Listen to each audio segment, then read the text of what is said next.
My name is Khadija Davis. I'm doing a report on Ain't I a Woman, the speech given by Sojourner Truth.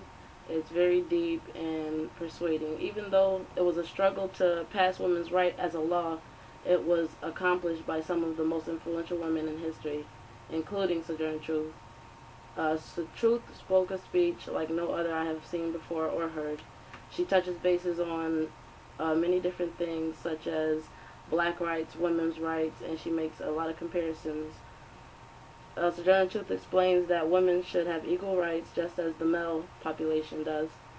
She explains that a man told her women are supposed to be helped in carriages, over puddles, and to have the best place everywhere.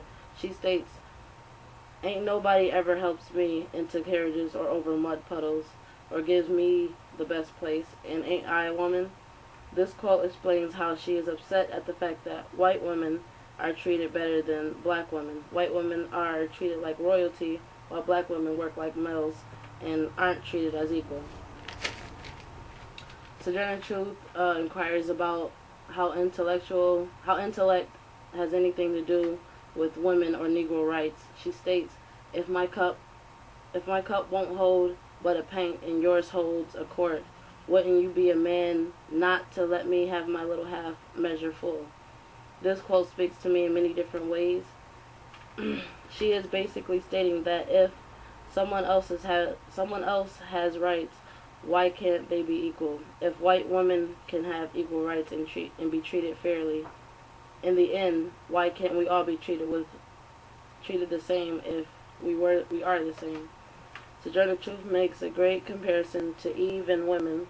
She basically explains that if the reason women's rights have been revoked because Eve upset the world, maybe if you gave women a chance, we can turn it right side up again.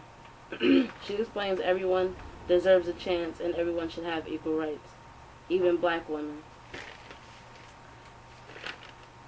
Sojourner Truth makes a great argument stating that if women can't have equal rights with men because Christ wasn't a woman, she then states that who made Christ a woman?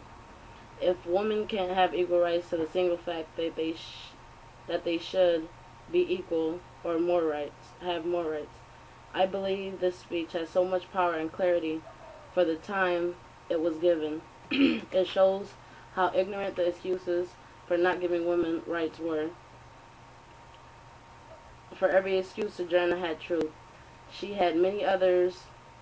She and many others argued for women's rights so that today we can all do what we want or please.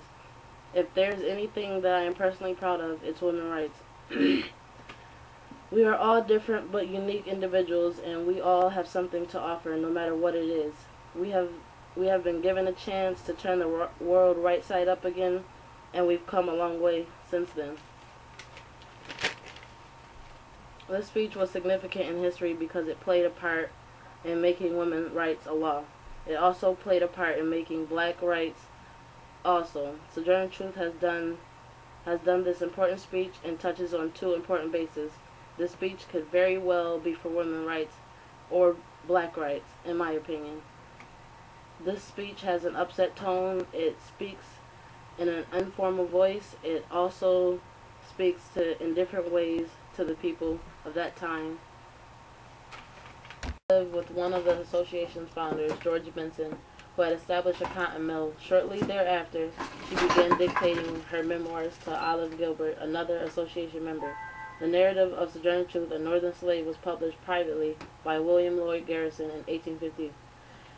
It gave her an income and increased speaking engagements where she sold copies of the book. She spoke about anti-slavery and women's rights, often giving personal testimony about her experiences as a slave. That same year, 1850, Benson's cotton mill failed and he left Northampton. Sojourner bought a home for $300. In 1854, at the Ohio Women's Rights Convention in Akron, Ohio, she gave her most famous speech with the legendary phrase, "Ain't I a woman?" That man over there says that women need to be helped into carriages and lifted over ditches and to have the best place everywhere. Nobody ever helps me into carriages or over mud puddles or gives me any best place. And ain't I a woman? I have plowed and planted and gathered into barns, and no man could heed me, and ain't I a woman? I could work as much and eat as a man, when I could get it, and bear the lash as well, and ain't I a woman? I have borne 13 children, and seen most of all sold to slavery, and when I cried out with my mother's grief, none but Jesus heard me, and ain't I a woman?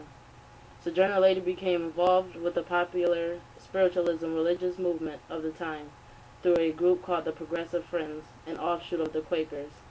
The group believed in abolition, women's rights, nonviolence, and communicating with spirits.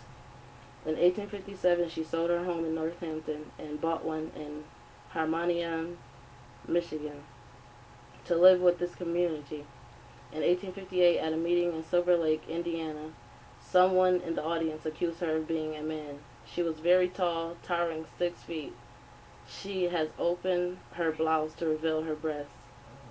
During the Civil War, she spoke on the Union's behalf as well as for enlisting black troops for the cause and freeing slaves. Her grandson James Caldwell enlisted in the 54th Regiment, Massachusetts. In 1864, she worked among free slaves at a government refugee camp on island in Virginia and was employed by the National Freedmen's Relief Association in Washington, D.C. She also met President Abraham Lincoln in October. In 1870, she began campaigning for the federal government to provide former slaves with the land in the New West. She pursued this for 7 years with little success. In 1874, after touring with her grandson Sammy Banks, he fell ill and she developed ulcers on her legs. Sammy died after an operation. She was successfully treated at Dr. Orville Gittu, veterinarian, and headed off on speaking tours again, but had to return home due to illness once more. She did continue touring as much as she could, still campaigning for free land for former slaves. In 1879, Sojourner was delighted as many free slaves began migrating west and north on their own, many settling in Kansas. She spent a year there helping refugees and speaking in white and black churches, trying to gain support for the exodusters as they tried to build new lives for themselves. This was her last mission.